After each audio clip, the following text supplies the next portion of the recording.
ನಮಸ್ಕಾರ ಸ್ನೇಹಿತರೆ, ಎಲ್ಲ ಹೇಗಿದ್ದೀರಾ? ತುಂಬ ಚೆನ್ನಾಗಿದ್ದೀರಾ ಅಂದ್ಕೊಳ್ತೀನಿ. ಇವತ್ತು ನಾನು ಒಂದು ಸ್ಪೆಷಲ್ ಆಗಿ ಹೋಳಿಗೆ ಅಂದರೆ ಯುಗಾದಿ ಹಬ್ಬದ ಸ್ಪೆಷಲ್ ಆಗಿ ಹೋಳಿಗೆ ಈ ರೀತಿ ಸಾಫ್ಟಾಗಿ ತುಂಬ ಈಸಿಯಾಗಿ ಹೇಗೆ ಮಾಡೋದು ಅಂತ ಹೇಳ್ಕೊಡ್ತಾ ಇದ್ದೀನಿ. ಸೊ ಹಾಗಾದರೆ ಬನ್ನಿ ಈ ವಿಡಿಯೋದಲ್ಲಿ ಹೋಗುವ. Guys, my name is Vasu and welcome to the video.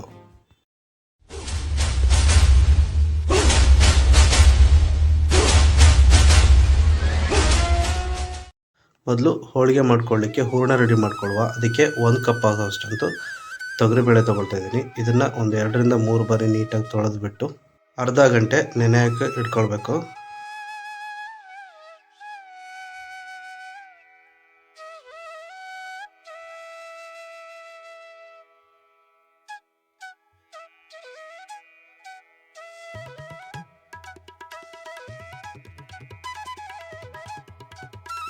ಅರ್ಧ ಗಂಟೆ ನೆನೀತಾ ಇರಲಿ. ಅಷ್ಟರೊಳಗಡೆ ನಾನು ಕಣಕ ರೆಡಿ ಮಾಡಿಟ್ಕೊಳ್ಬೇಕು.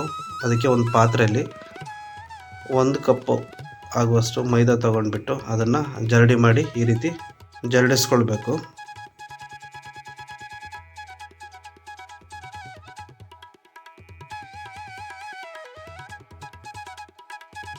ನೋಡಿ, ಜರಡಿಸಾಗಿದೆ. ಈಗ ಇದಕ್ಕೆ ಸ್ವಲ್ಪ ಅರಿಶಿನ ಪುಡಿ, ಸ್ವಲ್ಪ ಉಪ್ಪು ಹಾಕಿಬಿಟ್ಟು ಇದನ್ನು ಡ್ರೈ ಆಗಿ ಒಮ್ಮೆ ನೀಟಾಗಿ ಮಿಕ್ಸ್ ಮಾಡಿಟ್ಕೊಳ್ಳೋಣ. ಈ ರೀತಿ ಡ್ರೈ ಮಿಕ್ಸ್ ಆದ ನಂತರ 1 ಟೇಬಲ್ ಸ್ಪೂನು ಆಯಿಲ್ ಹಾಕ್ಕೊಂಡ್ಬಿಟ್ಟು ಇದನ್ನು ಕೈಯಲ್ಲಿ ನೀಟಾಗಿ ಮಿಕ್ಸ್ ಮಾಡಿಕೊಳ್ಬೇಕು.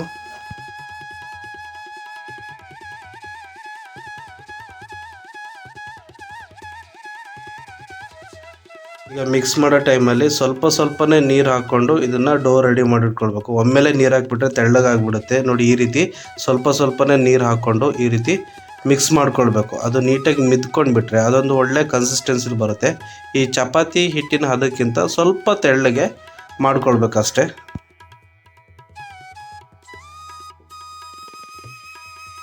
ನೋಡಿ, ಈ ರೀತಿ ಡೋ ಮಾಡಿಟ್ಕೊಂಡು ಇದ್ರ ಮೇಲೆ ಸ್ವಲ್ಪ ಆಯಿಲ್ ಹಾಕ್ಬಿಟ್ಟು ಇದೊಂದು 1 ರಿಂದ ಅಥವಾ 2 ಗಂಟೆ ನೀಟಾಗಿ ಮುಚ್ಚಿಡುವ. ಅದು ನೀಟಾಗಿ ಫರ್ಮೆಂಟೇಷನ್ ಆಗಲಿ. ನೋಡಿ, ಈ ರೀತಿ ಆಯಿಲ್ ಸ್ಪ್ರಿಂಕಲ್ ಮಾಡಿಬಿಟ್ಟು 1 ರಿಂದ 2 ಗಂಟೆ ಮುಚ್ಚಿಡಬೇಕು. ಅಷ್ಟರೊಳಗಡೆ ಹೂರಣ ಮಾಡ್ಕೊಳ್ಳೋಣ. ಈ ಹೂರಣ ಮಾಡಲಿಕ್ಕೆ ಒಂದು ಬಾಣಲಿಯಲ್ಲಿ ಮೊದಲೇ ನೆನೆಯಕ್ಕಿಟ್ಟಿರುವಂತಹ ತೊಗರಿಬೇಳೆನ ಸ್ವಲ್ಪ ಅರಿಶಿಣ ಮತ್ತು ಉಪ್ಪು ಹಾಕ್ಬಿಟ್ಟು ಈ ರೀತಿ ಬೇಯಿಸ್ಕೊಳ್ಬೇಕು. ಕೆಲವರು ಕುಕ್ಕರ್ಲಿ ಬೇಯಿಸ್ತಾರೆ. ಕುಕ್ಕರ್ಲಿ ಬೇಯಿಸೋ ಅವಶ್ಯಕತೆ ಇಲ್ಲ. ಯಾಕಂತ ಹೇಳಿದ್ರೆ ಅರ್ಧ ಗಂಟೆ ನೀಟಾಗಿ ನೀರು ಹೀರ್ಕೊಂಡಿರುತ್ತೆ. ಅದರಲ್ಲೇ ನೀಟಾಗಿ ದಪ್ಪ ಆಗಿರುತ್ತೆ. ಈ ರೀತಿ ಬೇಯಿಸ್ಕೊಂಡ್ರೆ ಆಯಿತು. ಬೆಂದಾದ ನಂತರ ಇದನ್ನು ಒಂದು ಕಡೆ ಸೈಡಲ್ಲಿ ಸೋಸಿಬಿಟ್ಟು ಕೂಲ್ ಆಗಲಿಕ್ಕೆ ಇಡೋಣ. ಈಗ ಒಂದು ಬಾಣಲಿಯಲ್ಲಿ 1 ಕಪ್ ಆಗುವಷ್ಟಂತೂ ಬೆಲ್ಲ ಈ ರೀತಿ ಸಣ್ಣದಾಗಿ ಪುಡಿ ಮಾಡ್ಕೊಂಡು ಇದನ್ನು ಸ್ವಲ್ಪ ನೀರು ಹಾಕ್ಬಿಟ್ಟು ಕರಗಿಸ್ಕೊಳ್ಬೇಕು.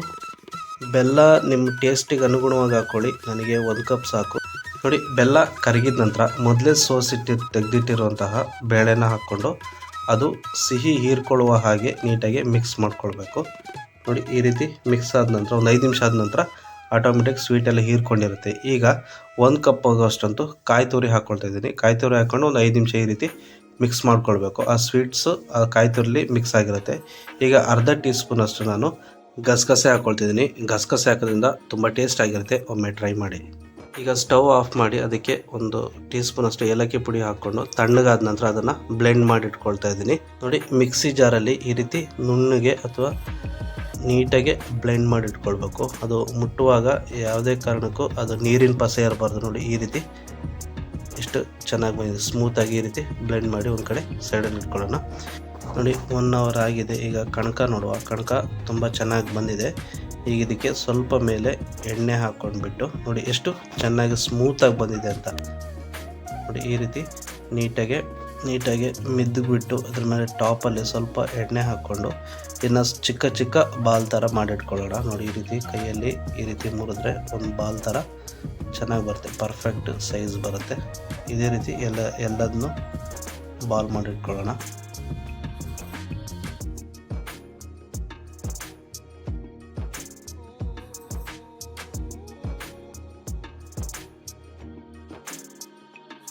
ನಾನು ಒಂದು ಬಟರ್ ಪೇಪರ್ ತೊಗೊಂಡ್ಬಿಟ್ಟು ಬಟರ್ ಪೇಪರ್ಗೆ ಸ್ವಲ್ಪ ಎಣ್ಣೆ ಹಾಕ್ಬಿಟ್ಟು ಈ ಬಾಲ್ ಮಾಡಿ ಇಟ್ಕೊಂಡಿದ್ನಲ್ಲ ಅದನ್ನು ಬಟರ್ ಪೇಪರ್ ಮೇಲೆ ಹಾಕಿ ಅದ್ರ ಮೇಲೆ ಹೂರಣ ಹಾಕಿಬಿಟ್ಟು ನೋಡಿ ಈ ರೀತಿ ಕ್ಲೋಸ್ ಮಾಡ್ಕೊಳ್ತಾ ಇದ್ದೀನಿ. ಈ ರೀತಿ ಒಂದು ಚೂರು ಗ್ಯಾಪ್ ಇಲ್ಲದಾಗೆ ಕ್ಲೋಸ್ ಮಾಡಿದರೆ ಹೂರಣ ಯಾವತ್ತೂ ಹೊರಗಡೆ ಹೋಗಲ್ಲ. ನೋಡಿ ಈ ರೀತಿ ಕ್ಲೋಸ್ ಮಾಡಿ ಈ ಥರ ಸುತ್ತಿ ಕೊಟ್ಟರೆ ಒಂದು ಕಂಪ್ಲೀಟಾಗಿ ಹೋಳಿಗೆಗೆ ಬಾಲ್ ರೆಡಿ ಆಗುತ್ತೆ. ಈಗ ಇದನ್ನು ಬಟರ್ ಪೇಪರ್ ಮೇಲೆ ಇಟ್ಟು ಈ ರೀತಿ ನಿಧಾನಕ್ಕೆ ಒತ್ತು ಕೊಡೋಣ.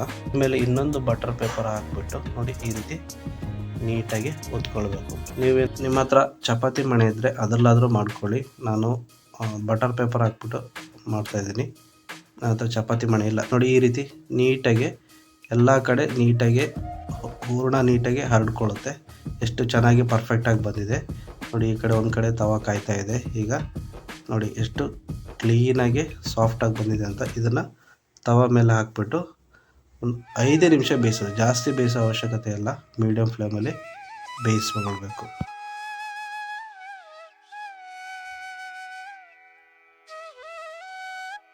ನೋಡಿ 2 ಸೈಡು ಮಗುಚ್ಕೊಟ್ಟು ಇದ್ರ ಮೇಲೆ ಸ್ವಲ್ಪ ಬೇಕಿದ್ದರೆ ತುಪ್ಪ ಹಾಕ್ಕೊಳ್ಳಿ, ಇಲ್ಲಾಂದರೆ ಎಣ್ಣೆ ಹಾಕ್ಕೊಳ್ಳಿ. ನಾನು ತುಪ್ಪ ಹಾಕ್ಕೊಳ್ತಿದ್ದೀನಿ. ತುಂಬ ಟೇಸ್ಟಿಯಾಗಿರುತ್ತೆ. ನೋಡಿ ಈ ರೀತಿ ಬೇಯಿಸ್ಕೊಳ್ಬೇಕು.